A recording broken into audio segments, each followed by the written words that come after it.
so this is part 6, the last part. And where we left off was looking at this in the presentation mode, right?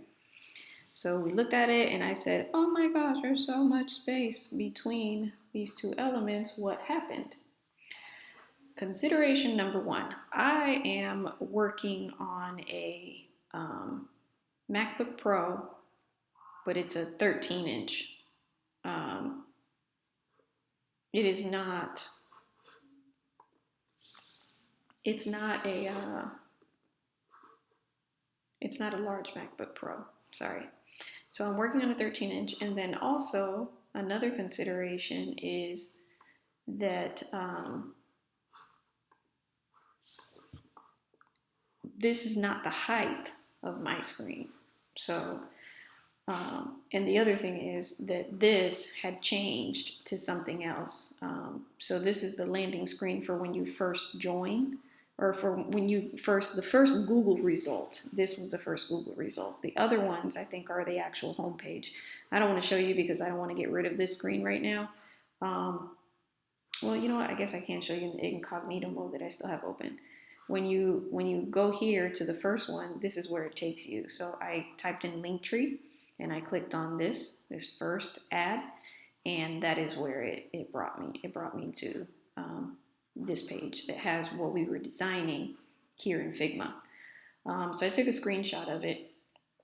That other page that I got to, if I click on Linktree and I click on Home, that's when it brings me to this big one, and the home page has different font size and everything. So this would have been a totally different thing, you know, to style. And on top of that, it has these animations over here where the picture changes. But that's a whole nother discussion that I might start in another series. Landing pages, the difference between landing pages and home pages. So just very quickly, the reason I say that is because websites will have URLs that you think is the home page because you landed on it. But those two words are actually very different and mean very different things. This is not the home page. This is a landing page. And people do that on purpose with websites to present different promotions, to present different verbiage, to try and get the user to either log in or sign up, you know. So there's different reasons, marketing reasons that come into play when you're, you know, creating websites. And that's why it's also very important to understand why you're designing something, its final purpose. There's a book by Stephen Covey. It's called The Seven, I can't remember, The 7 Habits of Highly Successful People. 7 Habits of Highly Effective People by Stephen Covey. Anyway, the thing that's most important that I remember mostly from that book is he says, start with the end in mind, you know? So a lot of those principles that I learned in that book, I apply when I'm doing web development or design projects. Start with the end in mind. So what is the purpose, the final intent of whatever it is that you're designing?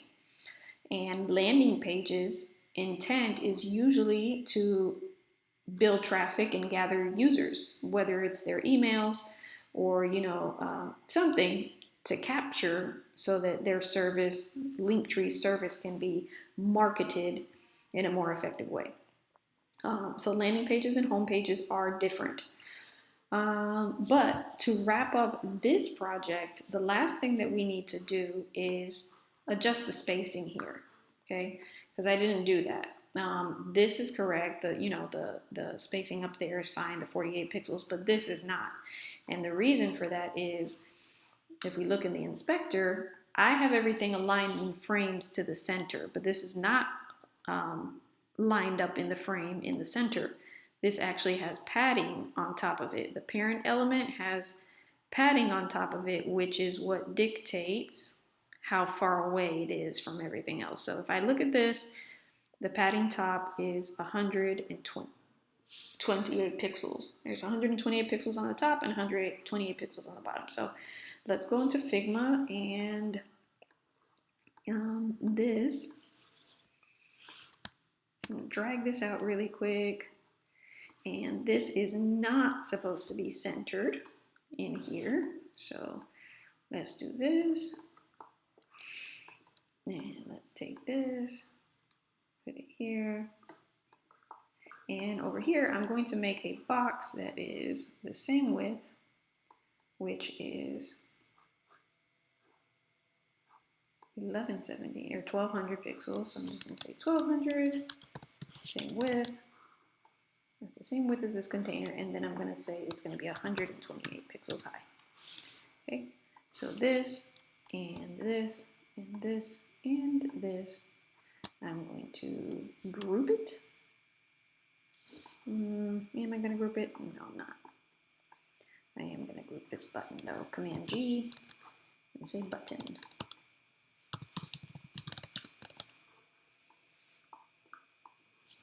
Okay, so right here, top of this picture, very top of the photo, I am going to put 120 pixels there. At the very bottom of the photo,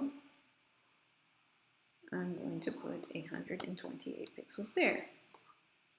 And then I'm going to see if this is the same height. And if I notice this is not at the same height, this is at the top of the image. So I'm going to do this.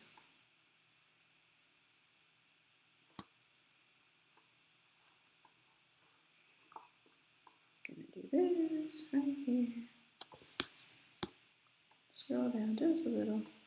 Just gonna eyeball it. Okay. I'm gonna do that. And then we're gonna align this to this. And we're going to get another ruler. Remember, you can type in your keyboard Command R or Command Shift R, I think it is. Command Shift R. Let's see. Deselect Command Shift R. Nope. Command Shift R. Okay, yeah. It's just Shift R. Shift R. Shift R. Go away and come back. Shift R. Okay. You can press Shift R on your keyboard to get the ruler lines. I'm going to do that. And I'm going to drag this up here. And what was it? Was it 40 pixels? Command Z. Okay, that's right. So I'm actually going to group this. Command G. And I'm going to call it header left. And then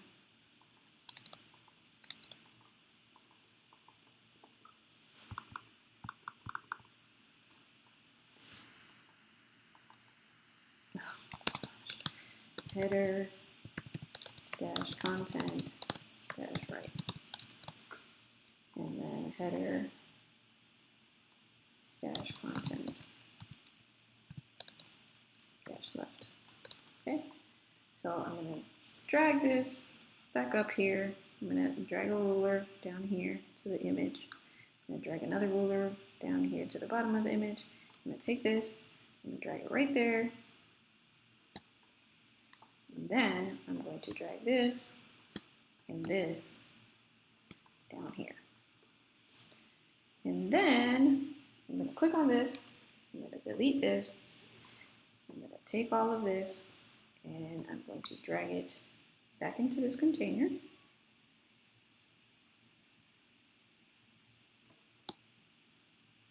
$724, and I'm going to click on this container and I'm going to bring it there. Okay. So that's what I'm going to do. That container, and then I'm going to do the same thing for this one. And then I'm going to take this nav bar and I'm going to center it. I'm going to take this container and we are going to center it. And then I'm going to take this and I'm just going to drag it here just probably right about there. Okay. And actually, I'm not going to do that, sorry. Apologies. Get this away from here.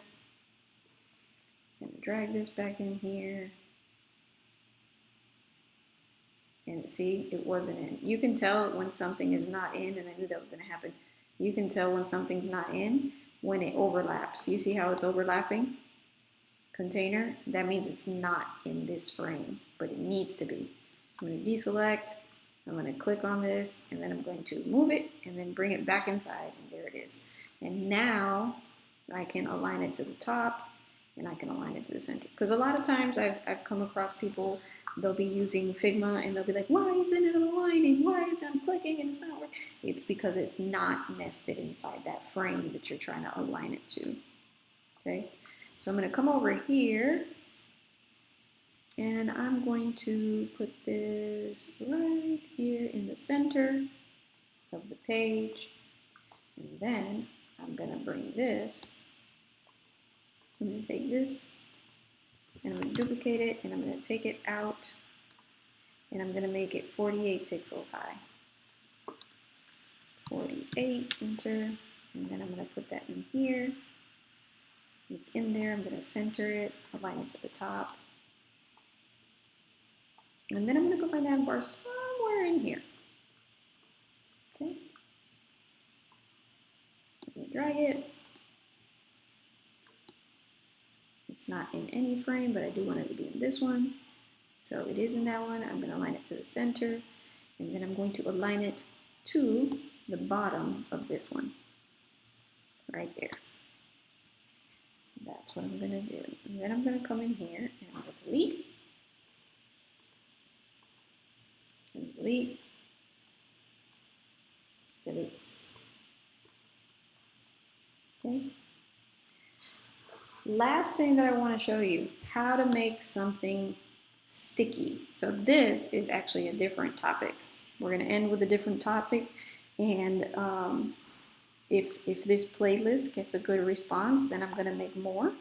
And we're going to transition into making components and doing prototyping instead of just mock-ups. And I do have to do the wireframe. I'm going to do that, sorry, probably in the last, I'm going to make one more video in this series and we're going to do the wireframe. But the last thing that I want to show you is you will often have frames nested within other frames. And these things represent HTML elements. A nav bar is an HTML element. A section is an HTML element.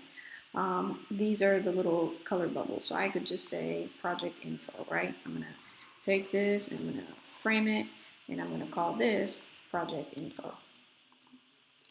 Project info. Enter. And then this is going to be header section. Header with landing section.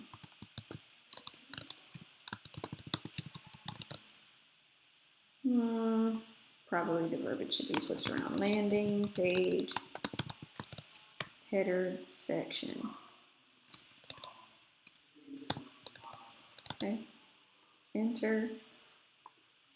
Okay, so now we have project info, and then we have the landing page header section.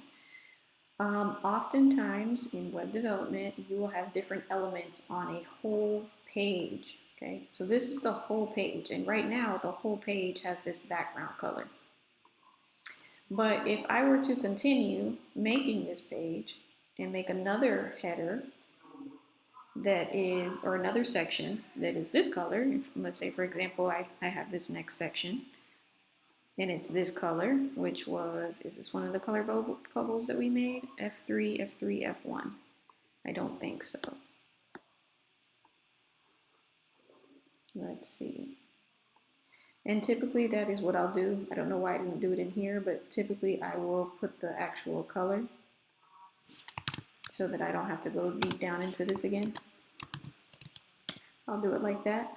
And I can tell that that's not the color, so I'm going to say duplicate.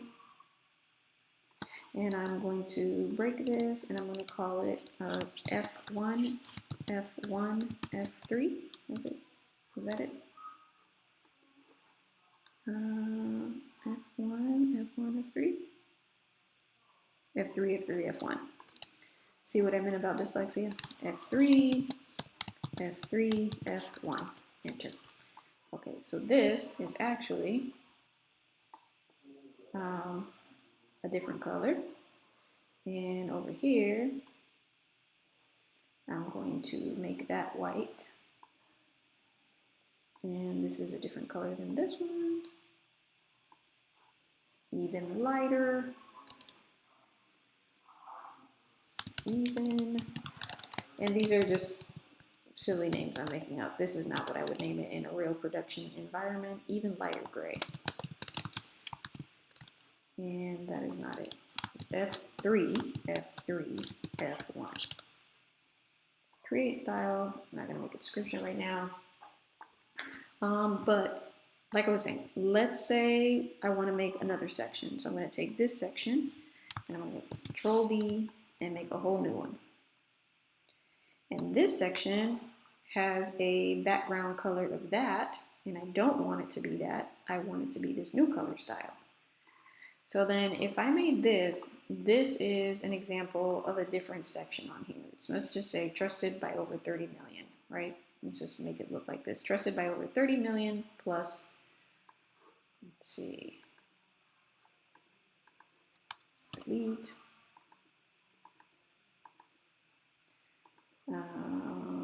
Let's just delete that. And then let's do text. And I'm going to say trusted by over 30 M plus. Is that what it says? 30 M plus. It is. And right now, what I'm going to do, remember we created our styles earlier. I can make this that dark gray or that dark black color. And then for the text properties, I can make it there. So now we have our H2. And did I call it H2? Or did I? Nope, I didn't. Look at that. Edit style. H2. Blackish color. Okay, but it is the same size. And then in here, what I'm going to do is inspect this color. When the inspector comes up, click on that. It's going to come up, and here is the color. Oh, look at that. I didn't even know that you can copy it. I wonder if it copies it in the format or if it copies it. Yeah, it does. So I want it in hex code format. Copy. Go to Figma. Type in a new text. And this one, I'm going to break the color. And instead, I'm going to make it the color we copied. And I'm going to call it, what is just one of the words? Retailers, products, wellness leaders, musicians. I'm just going to say small businesses. Trusted by over 30 million small businesses. Shouting out for the little guys. Small businesses. Okay, I'm just going to put this here. And I'm going to click on this. My goodness. Click on this. Clicking. Click on this, and I'm going to say 0. Okay. And then I'm going to come back over here. And I'm going to see what else they have. They have a whole bunch of pictures, so we're not going to do that. But what I am going to do is copy this. Bring it over here. And just to have some content. Okay. This is just for the purposes of content, of adding content so that you can see the prototype. Okay.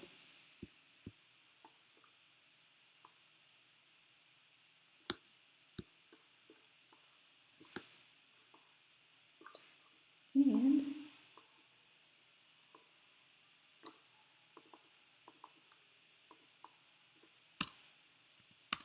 okay, this is, oh look, y'all have a, no you don't. Oh, never mind. Okay, so in here, I'm gonna say this is body copy. And let's just do this. Inspect, body copy. How big is this?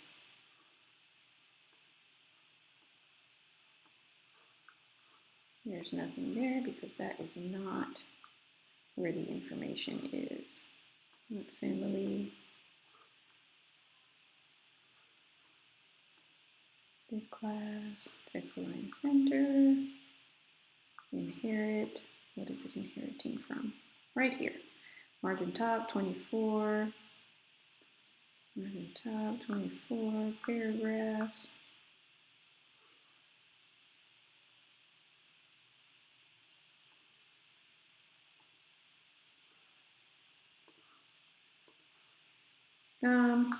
Okay, so one more tool. Sometimes instead of going through all these little elements and clicking in the element and trying to find its properties and everything, another tool that I like to use is it's an extension, a Google Chrome extension that is called What Font. So if you get the extension and it populates and you hover over the text and then you click on it, it will tell you the font properties. Size 20, line height 30, and the color. So that's pretty handy a lot of times too. So I'm going to break this, then I'm going to say 20 pixels, and then I'm going to say medium, and then I'm going to say line height is 30 pixels, because you can do pixels in Figma as well. And then I'm going to center align and center align, and I'm going to put it here, right over here. Okay, and then back to the original demo.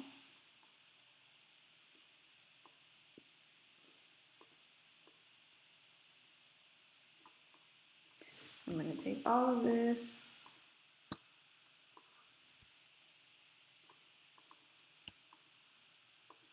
Okay, in Figma sometimes when you have things nested, it'll be very hard to select them. So again, that is why I mentioned in the very beginning that sometimes I'll make things outside of frames, and when they're ready and done, then I'll put everything inside the frame and rename the frames and all that. But anyway, I'm gonna, see, that's not in there. Okay, drag it in, now it is.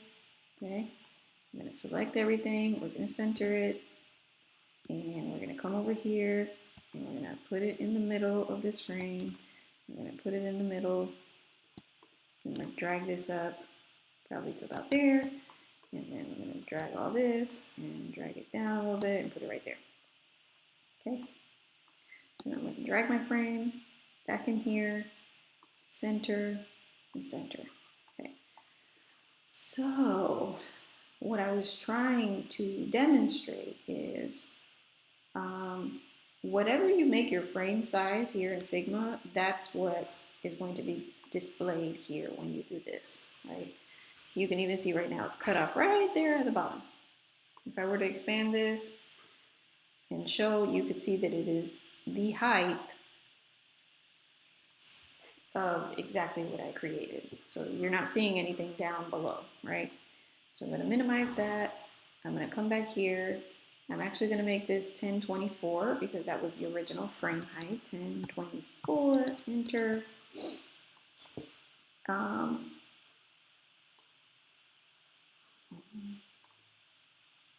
Yeah, that is the size. And then what I'm going to do here in prototype is I'm going to come over here to the prototype tab in the right, and I'm going to click on vertical scrolling, okay? The next thing that I'm going to do is click on this element. I'm going to go back to the design tab, and I'm going to say fix the position on the top and in the center, okay? So what that's going to do is every time I start to scroll in the prototype, it's going to keep this element exactly where it is, just like it is on this real life page. So again, that's kind of what I was talking about so far as prototypes. Prototypes is a whole different ballgame. You got to kind of know a little bit of HTML, CSS, and how positioning and layout and all of that works in web development to be able to prototype effectively in Figma. So yeah, so now if we look at this and we go to the play button,